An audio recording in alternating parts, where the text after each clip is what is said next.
We are looking at finishing up 12-3 today. My goal is to have you have a little bit of time here towards the end to work on some stuff. Yep. The angle that is created here, this blue angle, what's it called? That's inscribed angle. Inscribed angle, okay? And this angle's measurement is what compared to the arc that it intercepts? It's half. Okay, the angle is half, the arc is double the angle. Okay? So the angle is half the arc is twice the angle. Everyone okay with that? Okay. Yesterday we also talked about this fact. Okay? If I start with just a basic quadrilateral, and I look at those angles, okay? The red angles. Okay? If it's just a basic quadrilateral, if I take alpha plus gamma, add those together, right now I get 151.15. Everybody see that? This is just a basic quadrilateral. Okay? There's no circular relationships existing here, right? So we can see that set of opposite red angles, I don't know if I can change its color. No, I can't change that color. Whatever, so that's the red angles being added together, and it can be pretty much any number that it wants to be. Does that make sense? Depending on what those red angles end up being. Okay? Now, yesterday we did this. We're going to put that quadrilateral inside a circle. And we're going to inscribe it, meaning that every one of the angles is inscribed. Now, if I look at the red angles, right here is the equation for the red angle. It says alpha plus gamma. So if I add those red angles, what do you see no matter what those red angles are as they change here? As we look at those two red angles, as I move things around, here, they're changing, right? What is their sum always going to be? 180, okay? We went through that proof at the end of class yesterday, but that's the approach that you use. So people throughout the day have been asking, how do I address this question in the homework? Is this like question 2 or 3 or 4 in 12-3? And you use that relationship, okay? If I look at these two angles, 115 and D, what should they be to one another? Supplementary. So what's angle D going to have to be? Okay, so it's got to be 65. Okay? Does that make sense? Okay. How big does C have to be? 81. Is everybody okay with that? So that's the first part. So in that situation, this is a great time to see this. Could I find A right away? No, I couldn't. Because now I'm going to try to find A. And the only way that I can find A is to look at that segment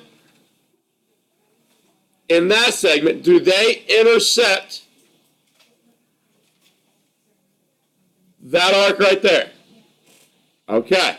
So if they intercept that arc right there, I would have the fact that C is half of A plus B, right? Well, I have no way of finding A yet, okay? And to be honest with you, looking at that relationship, it's really not helping me at all because I don't know what B is either. Does that make sense? But I do know that relationship is true. Let's do this one. Let's look at, and this is what I talked about yesterday. You might come up with a relationship that doesn't get you anything right off the bat, so you got to try something else. Let's look at that inscribed angle. Does that create that arc? Okay, so does that mean that 115 is half of 92 plus A? That makes sense to everybody? I would double that to get 230 equals 92 plus A. And then A is going to be 138. So now I know A to be 138 degrees. I could not find that right off the bat. I could not find that first. Does that make sense? Even though it's alphabetical first, I can't find it first.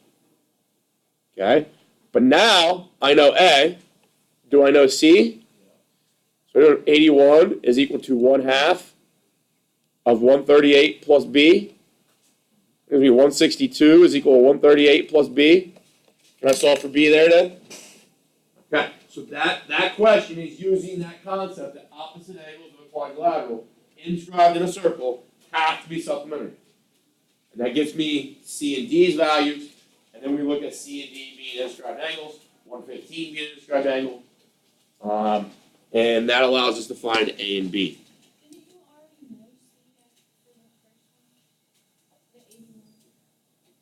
Yes. Yeah. We knew, and that's what we did first, is that we just looked at those being supplementary. So that gave us C. So C and D, I think, I know those to be the only thing that you can find right off the bat.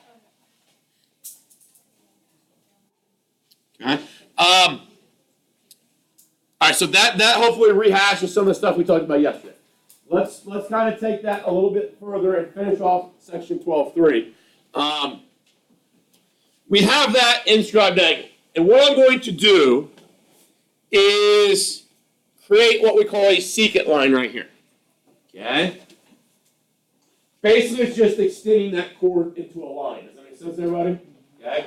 By definition, a secant is simply a line that contains a chord, or if you want to think about it as a line that intersects a circle 2 times, that's fine. It's a secant. My goal is to realize or try to figure out what happens to that secant line when that chord starts getting smaller and smaller. Okay? As that chord gets smaller and smaller, my interest is, what is that secant line going to become? One of them things, I forget what it's called.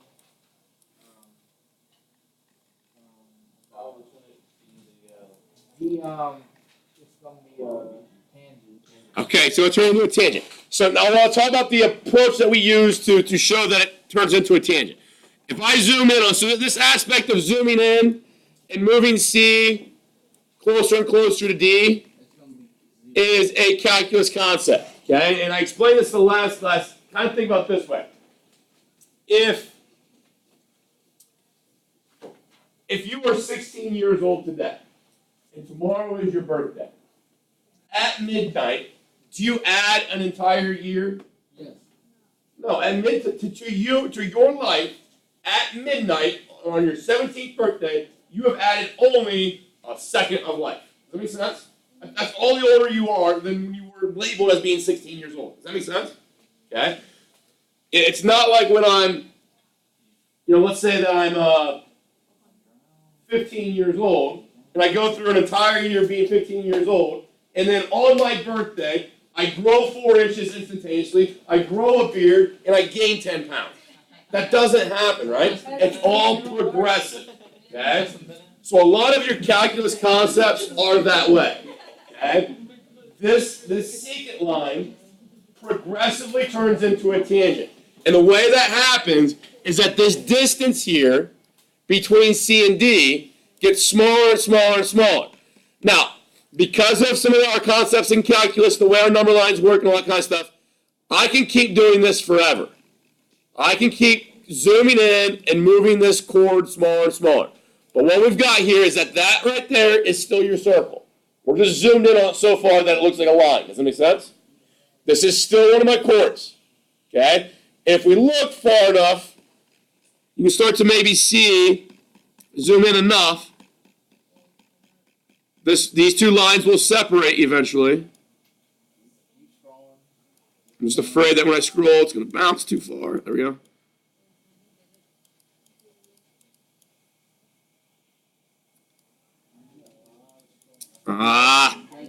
There we go.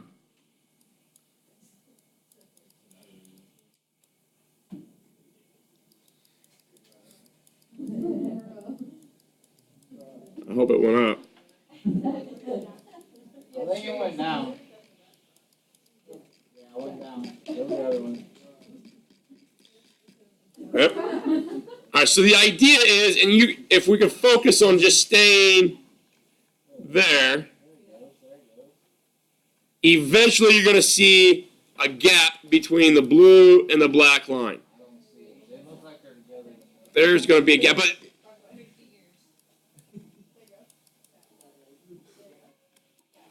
I'm going to do this for a little bit longer because it's frustrating. All right.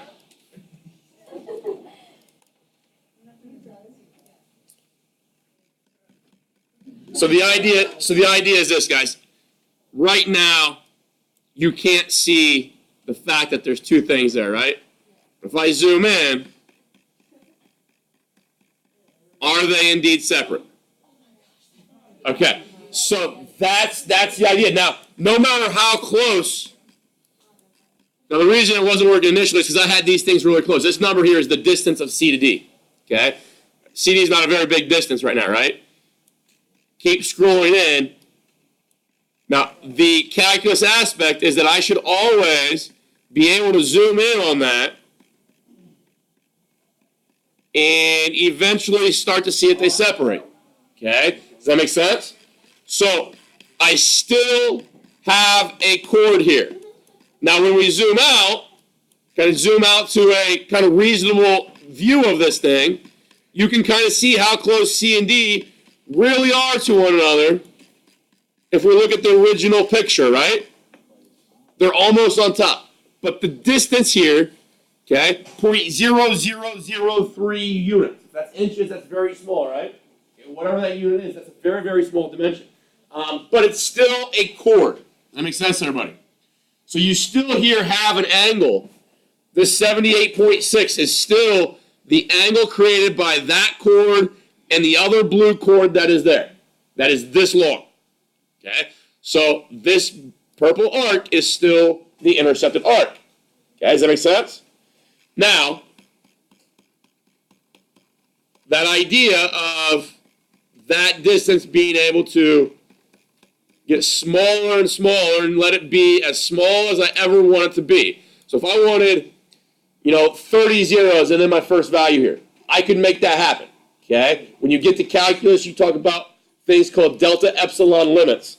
And that is this idea that I can make these two numbers, or these 2 points, as close as I want to another. Now I'd have 6 zeros and then a 9, right? Okay, that's scientific notation. But what I want you to see here is that right now that's still an inscribed angle. And the angle, if you guys see, can you see that it is blue right there? Maybe I can make it a little bit. So you do have a chord there, and you have a chord there. So the angle between those is still 78.6, which is exactly half of that number right there, right? Okay? Now, what happens when I make this number here go to 0? Okay, so when I make it go to 0, so that's still a secant, still got a chord. When it goes to 0, let me see here, make it go to 0. What did that secant line just turn into? How many times does that black line intersect my circle? One time. So a line that touches my circle one time is a tangent. Now, traditionally, that secant line, so if this was the secant line, if I start moving that thing down, eventually it's going to become that one, right? Does that make sense? So start pushing that one down through my circle, it's going to become that tangent line. I don't want to draw the whole thing because I'm not interested in kind of this left-hand side of D of that tangent line. I only want to see this part over here because that's the part that's impacting my angle here. Now, before that became a tangent, I think the angle measurement was like 78 point something. Right now it's 78.15 when it's a tangent and a chord. Did that angle jump very much? No. Okay? And the idea is that explanation when I said overnight, do you gain an entire year? When's your birthday? No. Okay? So, as CD went from 0.000000, maybe 9 units long, to being 0 units long, that's a very, very small jump. Does that make sense? Okay, and then the change of that distance. So then the angle that's created should not be affected that much. We see that's not. And that calculus concept is the justification for how we approach that angle measurement. We find that angle measurement compared to that arc. What is half of 158.29? 78.15. Okay? Now there's some rounding there. So it should be like 156.30 or 0.30, right? But that is showing us that the formula for finding that angle, that is no longer called an inscribed angle, okay, is still exactly the same formula as what we did with an inscribed angle. Okay? So here is the theorem. Okay, now that angle doesn't have a name. All right, but we're talking about this angle right here. Okay, that's angle 1. That, by the way we describe it, is using the words of the segments that create it. So that is an angle created by a chord and a tangent. When you have an angle created by a chord and a tangent, that angle's measurement, okay, so I'm going to say measure of angle 1 here, is still half of arc AB. You still take half of the arc that is inside that chord and that tangent. Does that make sense? I'm showing you that. Can we go through this without that calculus? Absolutely. Okay? But I think in your seats, when I was a student, I want to know how, why. Why? That doesn't make any sense. Why are these two formulas the same? Now you know. Okay? It's a little bit easier to learn and understand when you have maybe a calculus vocabulary. Okay? And that's the thing that I struggle with in regards to math is you guys are going to find out that once you understand calculus, if you get into that point, which everybody in this room is capable of, okay? Once you understand a calculus idea or concept and understand that mathematics, it makes all the other mathematics that you've talked about throughout your years a lot easier. Because a lot of the things you've talked about from 9th grade to 10th grade to 11th grade are all really founded on calculus concepts, okay? And they're better explained or easier explained with that. And obviously, if you haven't taken calculus, you don't know that, okay? Huh? Why don't they teach calculus first? Well, that's because there's a lot of math that we need to be able to do, a lot of algebra that we need to be able to do to get to that point, okay? But we should, so here's the thing, we should, at the levels that we see it in high school, we should have the abilities with our operations of adding, subtracting, multiplying, dividing to do a lot of things, okay? To do a lot of calculations, to do a lot of manipulations, to use formulas. But it's not until we maybe understand calculus to where we can really see where those formulas come from and explain why those processes that we went through in the 9th grade, 10th grade, 11th grade actually work. But that, and my belief system, that's mathematics. Not so much doing the adding, subtracting, multiplying, using formulas, that kind of stuff. Okay? It's being able to see why we're allowed to do those things. What allows for that to happen. So, that being said, when you see practice problems, we're interested in that angle. Now, I want to show you this picture here real quick. Make sure that you understand that when we're talking about this angle, so I'm just zoomed in on that angle created by a chord and a tangent. I need you to understand, because this has been a very, very, very problematic thing in previous years. Is this an angle? Why not?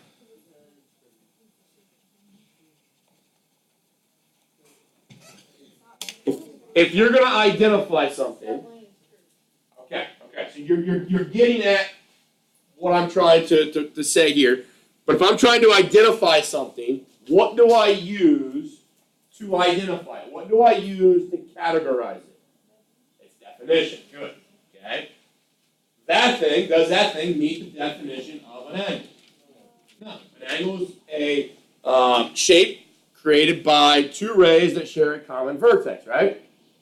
Where is the violation of that?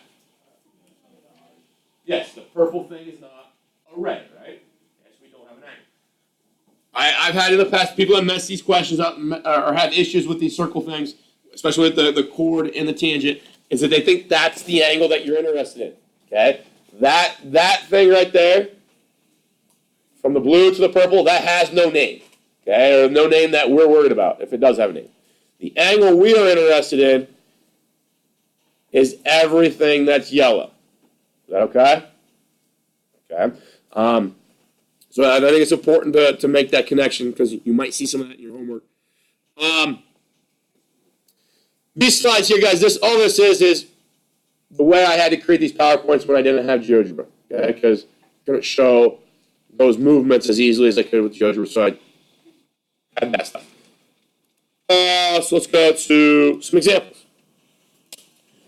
So these examples are going to use all the concepts that we talked about yesterday and this one here that we just mentioned. When you're going through these guys, they are going to give you multiple angles and ask you to multiple relationships just to see if you are able to organize your thoughts, organize your formulas, and know which ones to use and which ones are appropriate at what times. Okay? So when I do this, these are all in degrees. Now, pictures don't have to be to scale.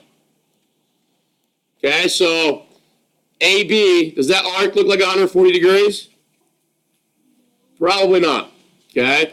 BC, they say is, so C is down here. BC, they say is 100 degrees. Let me zoom out a little bit on this for you. There you go. So BC is 100 degrees. And now they tell me a relationship between that arc there and that arc there. That relationship is that they are what?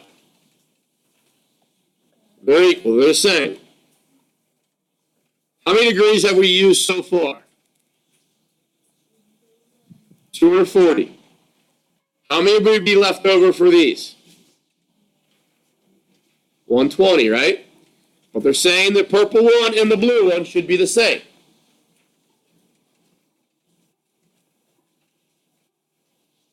So they're both 60, right? Does that make sense? All right. Now the reason we went through and I was trying to direct you to finding those arcs first is because one, I think that's sometimes easier to do because you know the total should be 360. If you can find relations between arcs, it might allow you to find every arc measurement within your circle. So that's maybe somewhere if you get stuck to go look at. Can I find additional arcs that they haven't maybe provided me explicitly? But I also knew that they're asking me for angle measurements. And if I look at one of these angles, let's say I look at angle 1. That's big. Let's do this. If I look at angle 1, and I highlight the rays or chords that make up angle 1, does that allow me to visualize what arc they are associated with? They're associated with an arc of how big? 60 degrees. So then how does angle 1 relate to that 60 degrees? It's half. So measure of angle 1 is 30 degrees, right? If I would have started off the problem and said, well, what is measure of angle 1? I had to find out what measure of arc AD is first, right? So that was the reason for going to find all those arcs first. Now, if I wanted to find angle 2, what is angle 2? What arc does it intercept? 60, right? So isn't measure of angle 2 the same thing? So measure of angle 1 equals 30, which is the same as measure of angle 2. So those are about 30 degrees. What about angle 3? What's angle 3 going to be?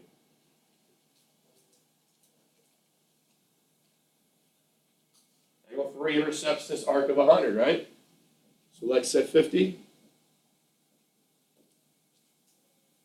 Okay, is there another angle that intercepts the same 100-degree arc? Measure of angle 5. So measure of angle 3 and measure of angle 5 are both 50. What's angle 4 going to be? 70, right? Angle 4.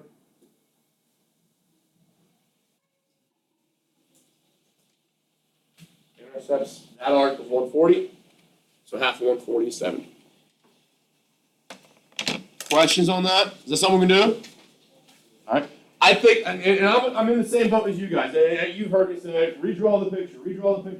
And that's a pain in the butt. That's tedious. And I on your end, and sitting in your seats, I would say, no, Mr. Fay, I don't want to, because that's tedious, that's time consuming, it's painstakingly boring. Okay? But you have to have some strategy that allows you to focus your attention on what is pivotal or what is critical in that problem at that time. So whether you're highlighting, you've got markers or pens or crayons, Dalton, crayons, fingerprint maybe, okay? Somehow to draw your attention to that object so nothing else in there is creating confusion for you, okay? I think that's very evident in this question here, okay? And the need for being able to do that. There's several things going on here. And what kind of stinks is that, like most of the questions we've done in this class, it doesn't tell you where to start, right? All right, every question's a little bit different. So I don't know where to start. So tell me, where do you think I should start? First triangle, what does that mean? Okay, so the inside triangle, you're looking at that one. So what are you going to tell me about this inside triangle? You sure? What? 90 degrees in the corner. How do you know that? Because it looks like that. Now that looks like you're right. I 100% agree that this is a right angle. I forget the concept for What is that segment right there? that's a diameter. Okay, so diameter splits your triangle into two semicircles, right? The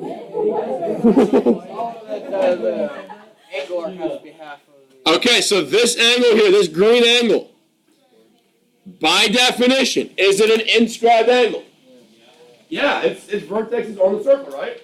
Is it intercepting an arc that is 180 degrees? Yeah, what's half of 180 degrees? 90. So if that's 90, how's that help me? Okay, so y has got to be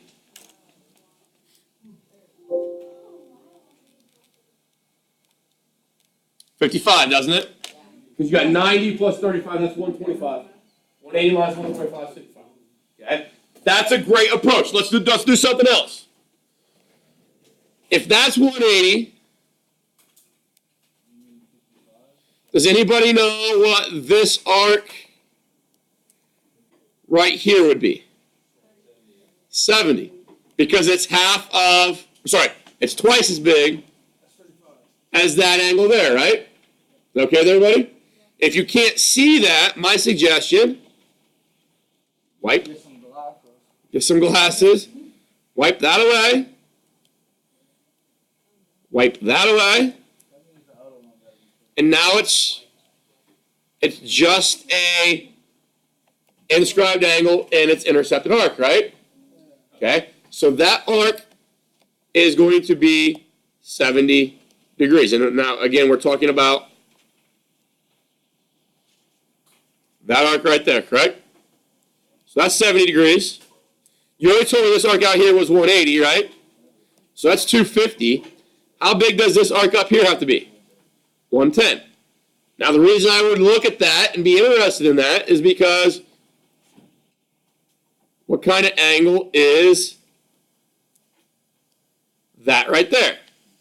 Inscribed. And an inscribed angle is what in comparison to the arc that it intercepts? Half. What's half of 110? 55.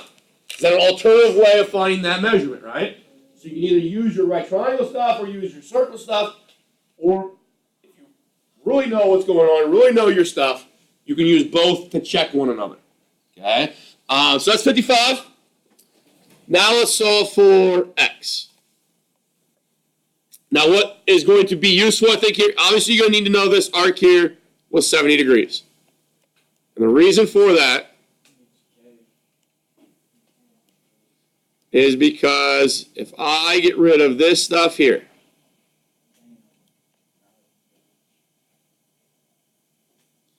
and I get rid of that line right there, and I get rid of that right there, What does that picture look like?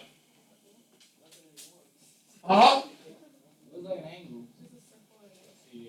Does that picture look like? No, don't. Yes, it does. Looks just like this picture we did earlier. Right? Now it's rotated. That's fine. Doesn't matter. Okay?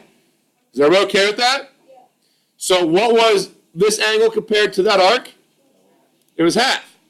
So then when we look here, what is this angle here? So the angle is between the two black segments, the chord and the tangent line. Okay? That angle X has got to be half of what? Half of 70. Half of 70 is 35. Okay? Now, is that hard to see if all of this stuff is present at once? I think it is. Okay? At least maybe the first couple times you're doing these. Redraw stuff. Now, do you know necessarily what to redraw? Probably not. And it might take some time in several different pictures to say, okay, I redrew it this way. That didn't give me anything. I don't see any relationships. Redraw it. Replace maybe one of your lines. Leave it out and incorporate a different one. Okay? Maybe eventually something will pop off the page at you and you realize what to do. That's what stinks about geometry, is that the directions don't tell you where to start and where to go from, right?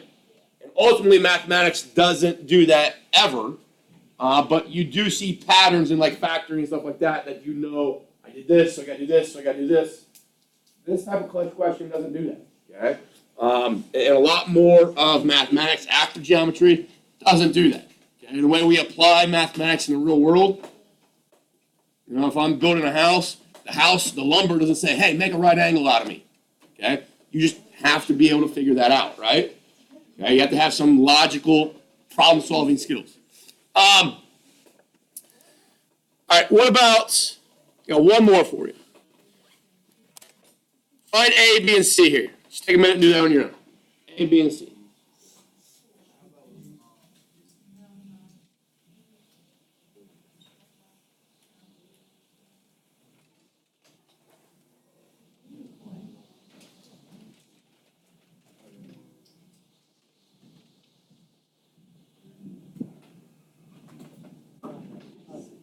What's that? What? Okay, so A is the inscribed angle for that arc right there, right? What's B? 30. Okay. So, what do I do next to find C? Take 180 and then add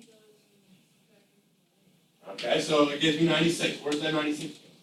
Stop. That's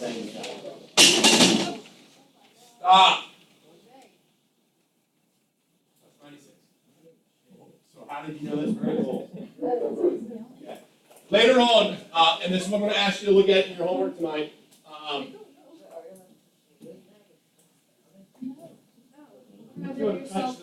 Later on, guys, we're going to be able to find C by knowing those two arcs of 108 and 60. Just do this for me. What's 108 plus 60?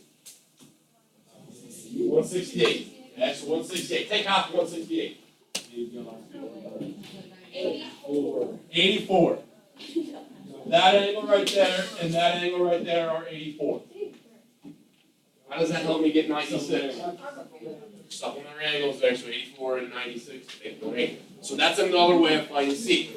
In your video that I have you, or that I sent you in your email tonight, or today, it's 20 minutes long. Okay. You've got 3 days to watch it. Okay, take some notes over. Now I also think I helped you a little bit. Some of you didn't have 12.1, 12.2, or 12.3 done. So I do think that deadlines are important. Consequences are important. Okay? We can learn from those things, right? But at the same time, I think being exposed to questions that are going to be maybe presented to you on an in-course exam is also important. So I've opened those assignments back up. I've added 3 similar exercises on each one of them. So if you did not get to them before Monday. Okay? Plus that video. That's all I've got for you today. Love you. The rest of the time. So maybe work on those, ask me questions, or. No.